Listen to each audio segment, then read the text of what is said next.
समझौते से पहले तो ये बोला जा रहा था फॉर्च्यूनर और क्या बोलते हैं कुछ पैसों के कुछ कैश के, अब सुनने में आ रहा है कि 2 करोड़ की डिमांड हो रही है, वो भी मेरे ऊपर डाला जा रहा है। तो मैं बताती हूँ, मैं 4 करोड़ आपको देती हूँ।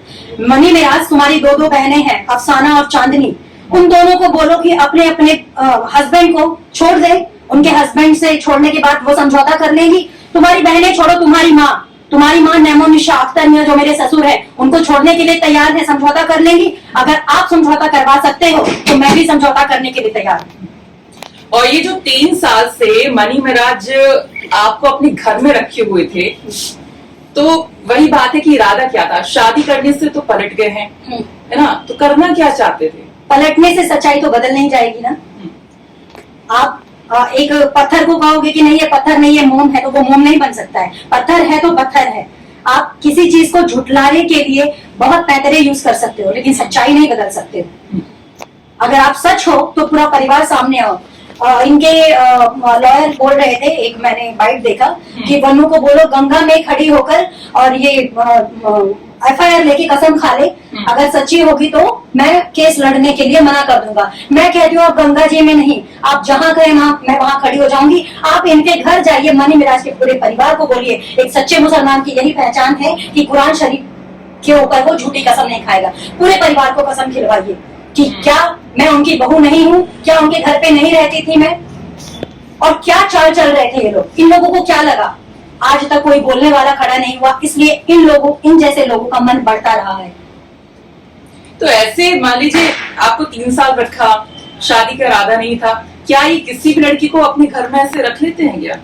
हाँ, क्या पता आगे की ऐसी कुछ प्लानिंग हो। मैं तो अंधी थी ना, मैं तो अंधी थी विश्वास पे। मैं लड़ती थी कि नहीं सारे मुसलमान एक जैसे नहीं होते हैं, हर कोई एक जैसा नहीं होता है। आज मुझे तमाचा पड़ गया। बहुत बोलती थी सारे मुसलमान ऐसे नहीं होते, सारे मुसलमान ऐसे नहीं होते। क्या हुआ तुम्हारा अब्दुल क्यों पलट गया? मेरे को ऐसे लोग कमेंट कर रहे हैं, मुझे ऐसे ट्रोल कर रहे हैं। हाँ, मैंने एक इंटरव्यू में बोला था आई हेट बॉयफ्रेंड वर्ड। मुझे बॉयफ्रेंड शब्द से नफरत है, क्योंकि बॉयफ्रेंड मेरा था ही नहीं, वो पति था मेरा, पति है मेरा।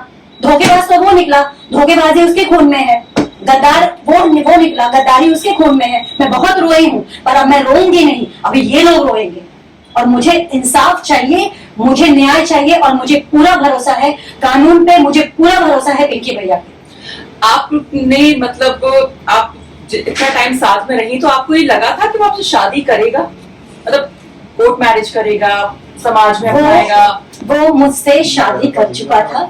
ये एक चार दीवारी में तो भी शादी नहीं, आप सही कह रही हैं। अगर यही चीज मुझे मालूम होती कि आगे जाके ये धोखा करेगा, तो क्या मैं ऐसा करती या कोई लड़की ऐसा करती, अपना 3 साल बर्बाद करती? ये 3 साल नहीं है, ये मेरी जिंदगी की बात है, मेरी जिंदगी का सवाल है। मेरे माथे पे जो कलंक लगा है, क्या इसके माँ बाप मिटा पाएंगे? ये मिटा पाएगा?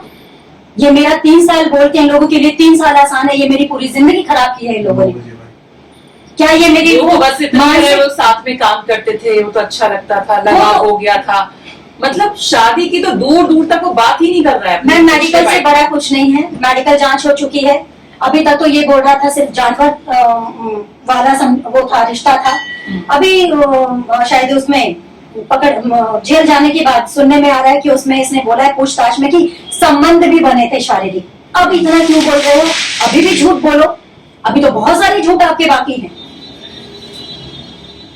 तो वो कहीं ना कहीं जो भी चीजें हुई है सबके सामने है, क्योंकि 3 साल कम नहीं होता है। 3 साल किसी के घर में रहना ये अपने आप में कहीं ना कहीं सच्ची है। इसमें मतलब क्या ही सबूत चाहिए? नहीं, इनको सबूत की जरूरत है, तो सबूत भी है मेरे पास। और अभी तक तो सिर्फ नॉर्मल सबूत मुझे नहीं बोलना चाहिए, और ये अपेक्षा भी नहीं कर सकते हैं, क्योंकि जब एक इंसान कहते हैं ना दूध से जला इंसान छाछ भी फूंक कर पीता है, मेरे साथ वो हुआ है। ठीक है, और मैंने जब इनके घर की हरकतें देखी, इनके घर में जो चीजें चल रही थी, तब से मुझे शक हुआ कि यह इंसान कभी भी पलट सकता है। मेरे पास एक वीडियो है जो मैं अभी नहीं दिखाना चाहती हूँ, वो कोर्ट के लिए मैंने रखा हुआ है, जिसमें ये इंसान फिल्म सेट पर इसके पिताजी की वजह से, इसके पिताजी मुकर जाते हैं, इनके पिताजी ने रोक के रखा होता है, और मुझे ये दिलासा देता है कि हम काम करते हैं, आपको शादी मुझसे करनी है, मेरे पिताजी से नहीं, मेरे घर वालों से नहीं, संभालूंगा मैं, है ना। कोर्ट मैरिज हमें करनी है, हमें पब्लिक करना है।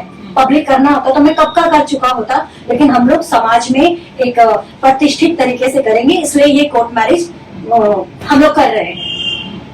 तो अगर जैसे आप इसमें एक्शन नहीं लेती तो मान लीजिए आप कुछ नहीं बोलती या कुछ फ्रंट पे नहीं आती, तो आपको लगता है कि मनी मेराज में कुछ सुधार आता या आएगा, या आगे वो किसी लड़की के साथ ऐसा नहीं करेगा, उसको कितना जान पाएंगे? मैं उम्मीद तो यही करती हूँ कि अब भी अगर ये इंसान नहीं सुधरा तो सिर्फ इसका विनाश नहीं, इसके साथ साथ इसके पूरे समाज का विनाश होगा,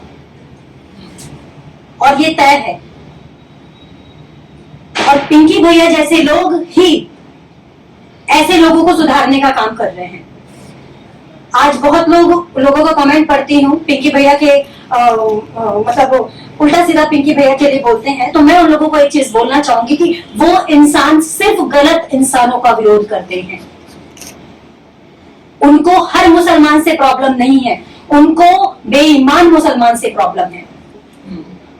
मैं आज भी बोलती हूँ, मुझे सभी मुसलमानों से कोई शिकायत नहीं है, लेकिन इनके जैसे मुसलमान, मनी मिराज जैसे मुसलमान, मनी मिराज के परिवार जैसे मुसलमान नाम पे कलंक है, मुसलमान कौम के नाम पे कलंक है।